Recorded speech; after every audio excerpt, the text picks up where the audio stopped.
வணக்கம். ஒரு தனிநபரோட சுதந்திரம் பெருசா இல்ல தேசத்தோட பாதுகாப்பு பெருசா? இந்த கேள்விக்கு விடை தேடின ஒரு முக்கியமான சட்ட போராட்டத்தை பத்தி தான் இன்னைக்கு நாம பார்க்க போறோம். அதுதான் கோவிந்த் எதிர் அரசு வழக்கு. சும்மா யோசிச்சு பாருங்க, போலீஸ் உங்க ஒவ்வொரு அசைவையும் வாட்ச் பண்ண முடியுமா?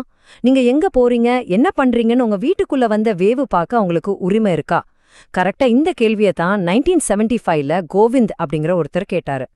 இந்த வழக்கத்தோட மையப்புள்ளியே கோவிந்தான் தான். அவரு பெரிய அரசியல்வாதியோ பயங்கரமான குற்றவாளியோ கிடையாது. நம்மள மாதிரி ஒரு சாதாரண குடிமகன். ஆனா அரசாங்கத்தோட கடுமையான தொடர்ச்சியான கண்காணிப்புக்கு கீழே வாழ வேண்டிய ஒரு நிலைக்கு தள்ளப்பட்டாரு. இந்த கண்காணிப்பு எந்த அளவுக்கு தீவிரமா இருந்துச்சுன்னு பாருங்களேன். ராத்திரி பகல்னு பார்க்காம வீட்டுக்குள்ள நுழைஞ்சு செக் பண்றது, ரகசியமா அவர் வீட்டை நோட்டம் விடுறது, அவர் எங்க போனாலும் பின்னாடியே போறது. ஏன் அவர் எங்கேயாவது ஊருக்கு போறதா பிளான் பண்ணா கூட அதையும் போலீஸ் கிட்ட சொல்லணும்னு கட்டாயப்படுத்தப்பட்டார். அவரோட வாழ்க்கை ஒரு திறந்த புத்தகமா மாறிப்போச்சு.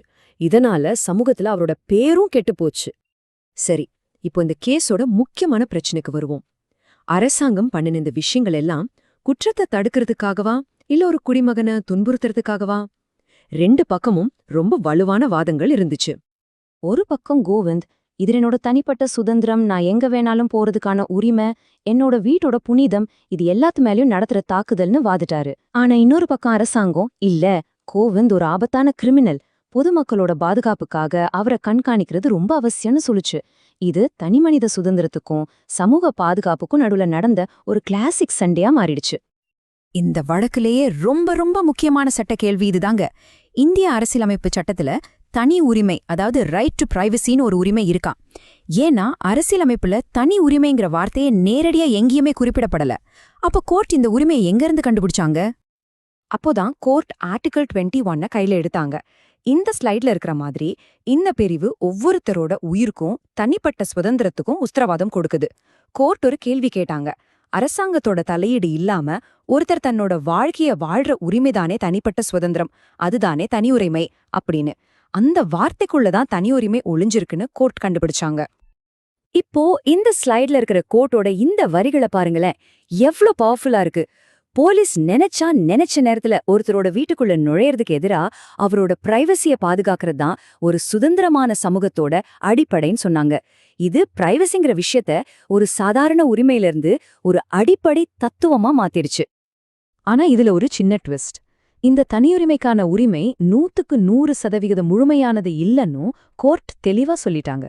உதாரணத்துக்கு, நாட்டு பாதுகாப்பு மாதிரி ரொம்ப வலுவான ஒரு பொது நலனுக்காக அரசாங்கம் சில கட்டுப்பாடுகளை விதிக்கலான்னு தெளிவுபடுத்தினாங்க.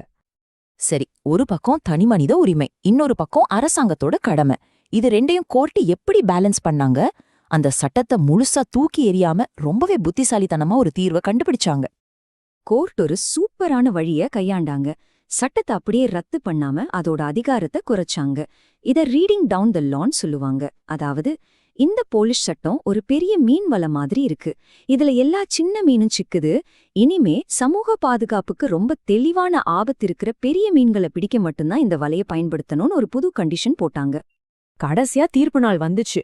ஆனா முடிவுதான் ரொம்பவே ஆச்சரியமா இருந்துச்சு. கோவிந்தோட மனுவை தள்ளுபடி பண்ணிட்டாங்க.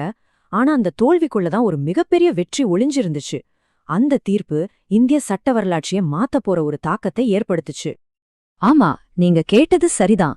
கோவிந்தோட மனுவ கோர்ட் தள்ளுபடி செஞ்சது. இத கேட்டதும் இது கோவிந்துக்கு கிடைச்ச தோல்வி மாதிரி தான் தெரியும். ஆனா உண்மையான வெற்றி அந்த தீர்ப்போட அடுத்த பகுதியில தான் ஒளிஞ்சிருந்துச்சு. கோர்ட்டு தன்னோட தீர்ப்புல அரசாங்கத்துக்கு இந்த மாதிரி ஒரு பவர்ஃபுல்லான வார்னிங்க கொடுத்தது. இந்த போலீஸ் ரூல்ஸ் எல்லாம் தனி மனித சுதந்திரத்துக்கு எதிரா இருக்கு. அரசாங்கம் இந்த பழைய ரூல்ஸை மாத்துறது நல்லதுன்னு சொன்னாங்க. இது வெறும் தீர்ப்பில்ல, ஒரு வழிகாட்டுதல். அப்போ இந்த கேஸோட மரபு என்ன? இதுதான் தனி உரிமைய ஒரு அடிப்படை உரிமையா நிலைநாட்டுச்சு. ஒருத்தரோட பிரைவசில அரசாங்கம் தலையிடணும்னா அதுக்கு ரொம்ப ரொம்ப வலுவான ஒரு காரணம் இருக்கணும்னு ஒரு நிபந்தனையை உருவாக்குச்சு.